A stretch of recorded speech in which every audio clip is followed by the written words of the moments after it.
Assalamualaikum warahmatullahi wabarakatuh. Selamat datang di mata kuliah Akustik Kelautan. Semoga dalam kondisi sehat dan tetap semangat menjalani perkuliahan di semester ini.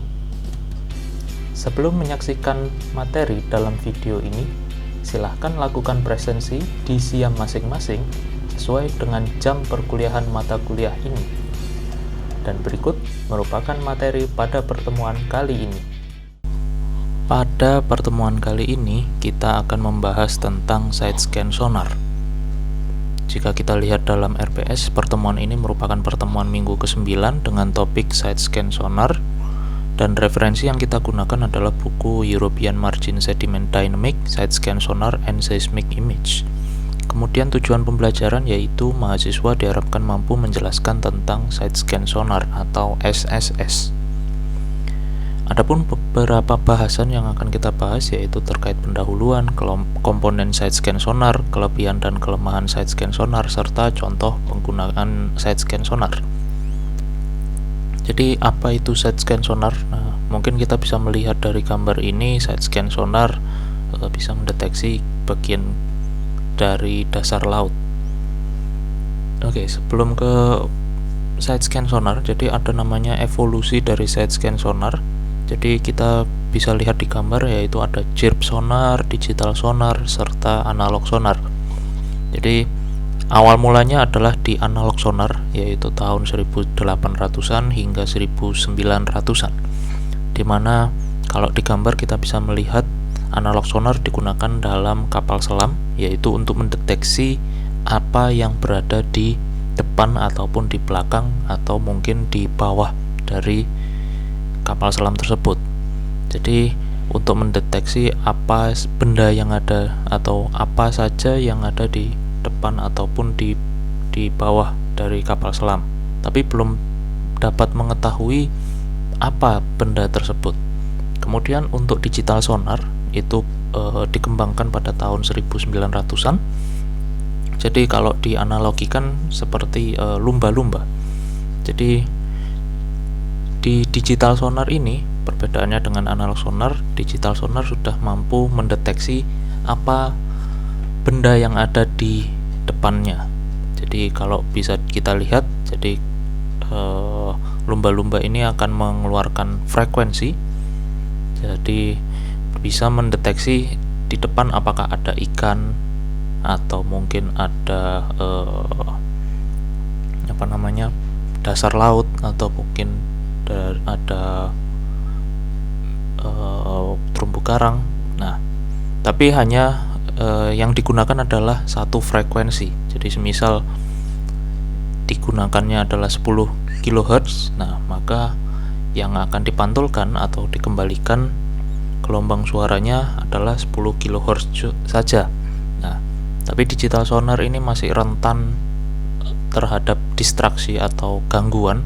Jadi ketika sonar ini dipancarkan oleh di sini adalah lumba-lumba, maka ketika menemui gangguan atau distraksi dengan frekuensi yang sama, semisal 10 kHz, maka gelombang suara itu tidak akan kembali lagi ke receivernya atau mungkin ke lumba-lumba di sini. Nah, jadi kelemahan dari digital sonar karena hanya satu frekuensi, maka ketika menemui distraksi ataupun gangguan dengan frekuensi yang sama, maka gelombang suara tersebut tidak akan kembali lagi ke pemancarnya. Kemudian yang ketiga evolusi dari side scan sonar yaitu menggunakan chirp sonar. Jadi chirp sonar ini digunakan di tahun 2000-an hingga sekarang, yaitu kalau kita lihat dianalogikan dengan kelelawar. Jadi perbedaannya dengan digital sonar dan analog sonar. Jadi kalau di chirp sonar ini kita sudah dapat mengetahui apa bentuknya dan juga jaraknya dengan menggunakan frekuensi yang lebih banyak. Jadi sekali memancarkan sonar gelombang suara, jadi yang dipancarkan adalah frekuensi yang berbeda-beda, sehingga ketika ada distraksi ataupun gangguan dengan frekuensi yang sama, maka frekuensi yang lain masih bisa menjangkau benda ataupun dasar perairan untuk kemudian dipantulkan lagi ke receiver, atau dalam hal ini adalah kelelawarnya. Nah, itulah evolusi dari side scan sonar. Jadi side scan sonar merupakan peralatan observasi dasar laut yang memancarkan beam secara horizontal. Frekuensi yang dihasilkan beragam antara 100 kHz hingga 1800 kHz tergantung tipe side scan sonarnya. Jadi mungkin bisa lebih tinggi lagi, tidak hanya 1800 kHz, tergantung dengan teknologinya dari side scan sonar. Kemudian tipe side scan sonar yaitu ada macam-macam, tapi yang sering digunakan adalah TOF side scan sonar atau gambar yang sebelah kiri itu, jadi ditarik. Kemudian yang kedua adalah hull mounted side scan sonar, jadi dipasangkan di bawah atau di dasar kapal, di bagian bawah kapal. Jadi kalau yang tow atau yang ditarik, komponen side scan sonarnya yaitu towfish, itu gambar 1 yang merupakan sensor bawah air beserta transducernya, jadi menjadi 1. Kemudian ada kabel dan ada recorder nomor 3. Nah, jadi komponen side scan sonar kurang lebih 3 itu. Nah, kemudian untuk tampilan side scan sonar, jadi ada tampilan sebelah kiri dan tampilan sebelah kanan, di mana tampilan sebelah kiri itu dinamakan tampilan port, kemudian tampilan sebelah kanan merupakan tampilan dari starboard. Nah, jadi bisa kita lihat di gambar ini. Jadi ada juga yang namanya water column, di mana daerah water column ini tidak dapat dideteksi apa yang ada di range tersebut. Jadi water column itu ada di sebelah kiri dan sebelah kanan dari side scan sonar yang berjalan. Oke, jadi di sini ada 4 step untuk mendapatkan hasil gambar dari side scan sonar. Yang pertama adalah yang perlu diperhatikan yaitu identifikasi target. Jadi tentukan apa target yang akan diamati di perairan. Semakin detail informasi target tersebut, maka semakin mudah dalam proses saat pengamatan. Jadi apakah sebelum memulai menggunakan side scan sonar, ditentukan dulu targetnya.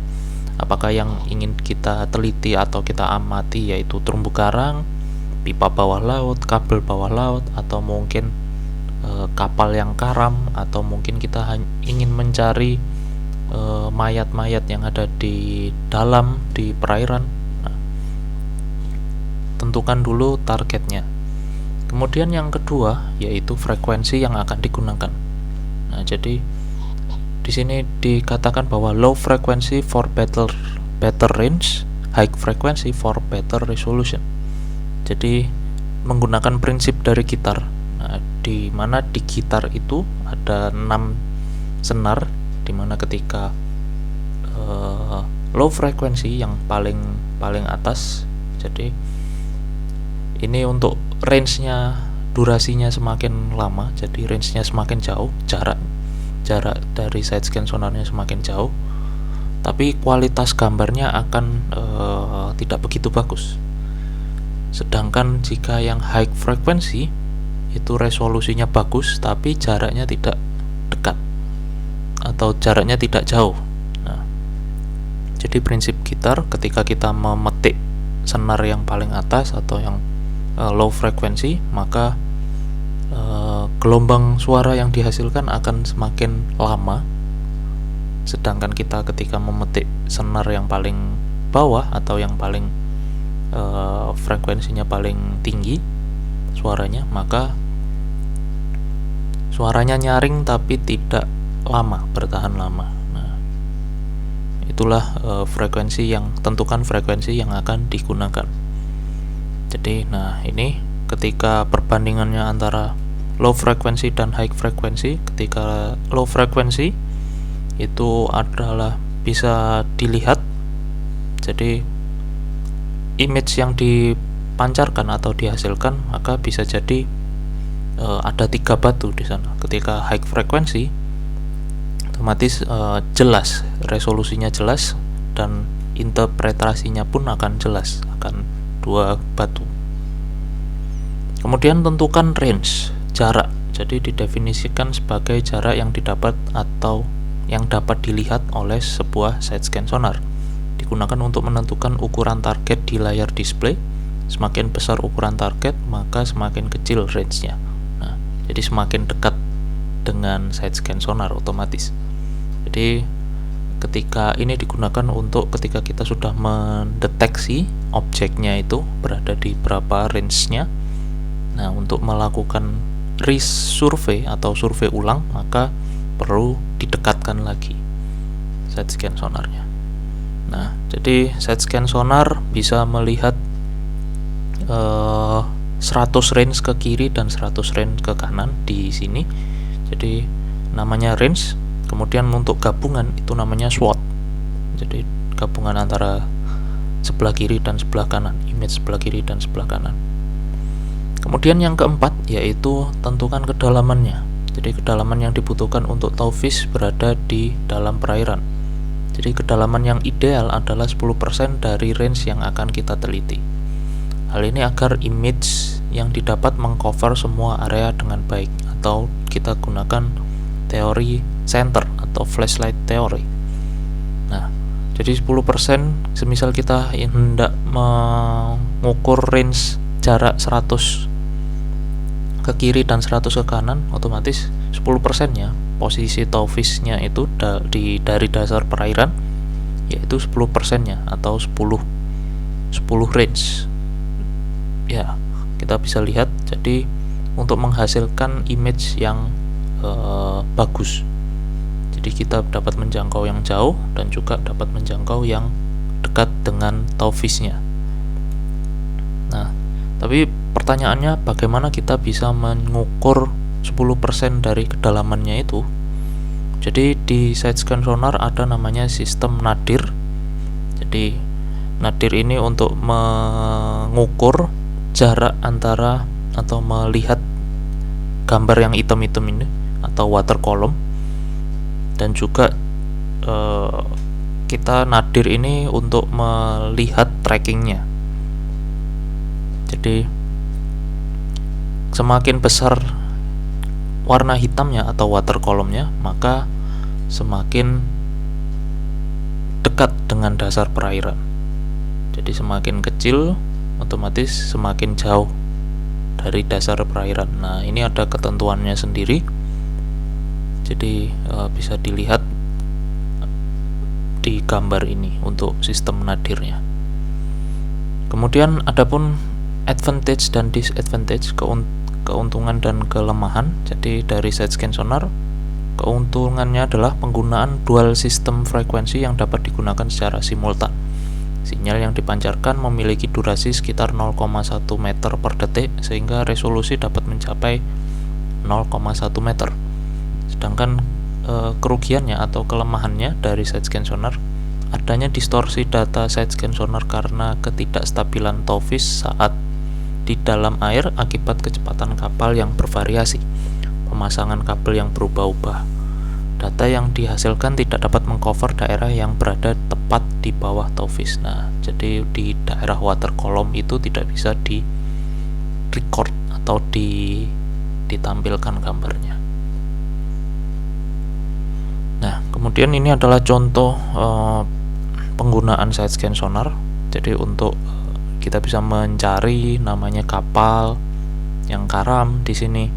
Kemudian koreksi data side scan sonar dengan citra satelit dan drone. Nah, hasilnya hampir sama semuanya. Jadi di daerah-daerah tertentu kita bisa mengkoreksinya, memvalidasi dengan data drone dan juga data satelit. Nah, dimana hasilnya pun side scan sonar lebih baik karena ini merupakan kita mengukur secara langsung dengan alat yang kita taruh di dasar atau berjalan di perairan. Dan ini merupakan contoh video penggunaan side scan sonar.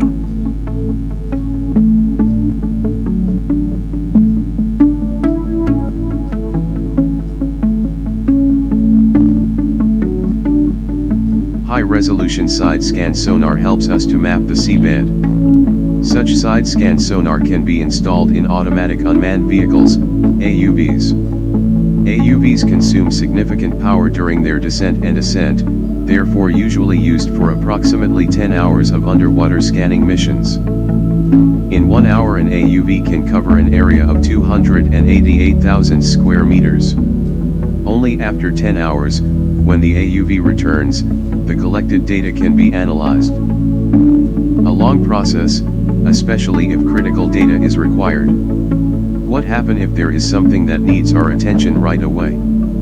We can take for instance the searches after the lost Malaysian airplane's black box, or the searches after gas tubes with danger. Therefore we have developed a real-time underwater system.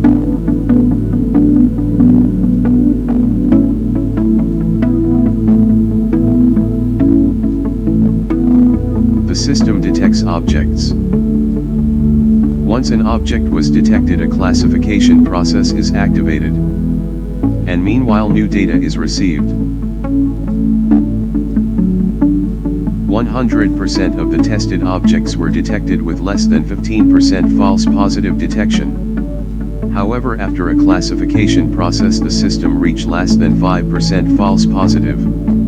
And only 35 watt of power from an FPGA and a PC was consumed. The system was tested in a Bluefin 12S AUV, however it can be installed on any underwater vehicle with a side-scan sonar system. Dan itu, terima kasih.